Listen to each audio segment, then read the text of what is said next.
The COVID-19 pandemic destabilized many global economy and disrupted people's way of life. Nigeria was not also left out of the effect occasioned by the coronavirus, which hit many sectors of the economy. The lockdown implemented in Nigeria led to businesses, schools, religious activities being grounded. The EndSARS protest that followed led to the destruction of properties and increased the rate of unemployment. Following these incidents, the government has been under pressure to deliver and implement reforms amid the mass civil unrest. While the government battles to meet citizens' need and quell unrest in the country, individuals, corporate bodies and religious organizations have been told to play an active role to grow the economy. However, some Nigerians and religious organizations have been supporting Nigerians in getting back up on their feet. The convener of the Pentecost Truth School of Deliverance, Reverend Sam Adekoya, emphasized the need for youth in the country to be trained in various vocations rather than wait on the government to empower them.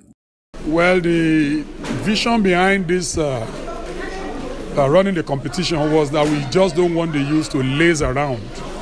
Now, during the COVID period, a lot of them were just there and, some of them are becoming nuisance.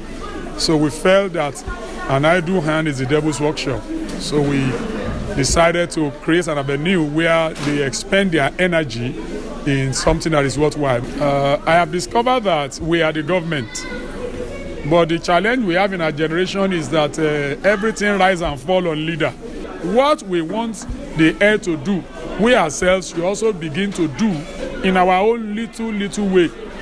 But it's unfortunate in our generation, a head that is supposed to be ahead in empowering the youth, they are just there. And when a head is not ahead, the head becomes a figurehead. That's the problem we have in Nigeria. All over the world, our problem is just the leadership. But I think we should begin to take the leadership into our hands, talking about doing what we expect them to see, what we expect them to do. We also become an example by doing those things.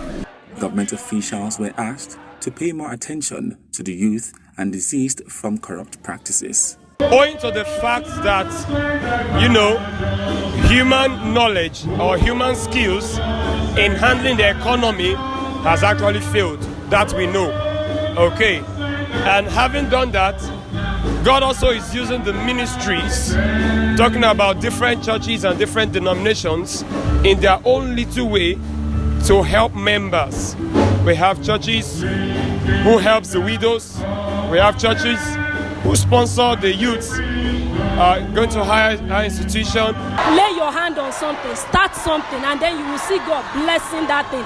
And then another thing is be a giver. Not necessarily your money, but you can give God your time. You can give God your whatsoever that is in your hand, your talent, you can use it for him, and then you see him acting on your behalf. If God to touch every woman being, to repent for what we are doing, I think the nation will be good. My advice to all our leaders in this nation is we should allow the fear of God. And once the fear of God takes over our hearts, it's going to be easy for us to govern very well. So everybody will enjoy the blessings that God has released over this nation. What we have in Nigeria is enough for Nigeria, even some neighboring country. But because of the lack of the fear of God, that we could not manage it well, or maybe someone is only paddling his own canoe. But once the fear of God is in place, then you discover that the nation will be at peace and every dictums and Ari will enjoy the blessings of God. These people agree that Nigerians need to support the government to make the country grow again.